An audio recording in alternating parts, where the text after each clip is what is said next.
Gen X, I don't know if this is going to ruin your weekend, but do you all have a family emergency plan? I mean, like everyone in your house knows what to do in case there's a situation, particularly if the most capable person in your house is somehow incapacitated. We've had to start having these conversations because my spouse actually had a heart attack last month. And it's wild how suddenly thin the veil can get on a random Monday morning.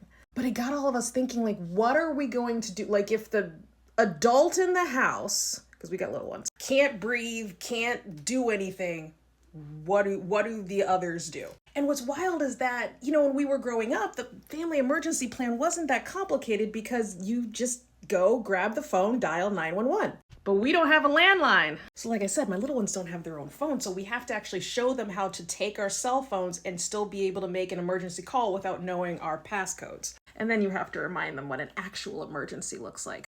But I also thought in making this plan, it's also the question of who in your house is the most responsible in a panic. And I'm looking at my kids like,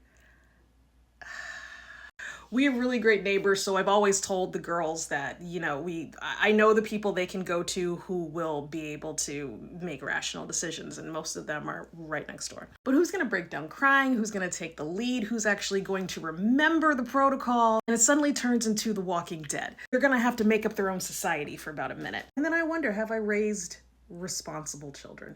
And then I start thinking, it's not even about the medical emergency. What if there's, what if there's a break-in? What if there is you see how your brain can just start going. Now I'm all tensed up on a Saturday morning. But I'm just curious, am I the only one who's ever thought about this and wondered, like, who's the most trustworthy person in your house in case of an emergency?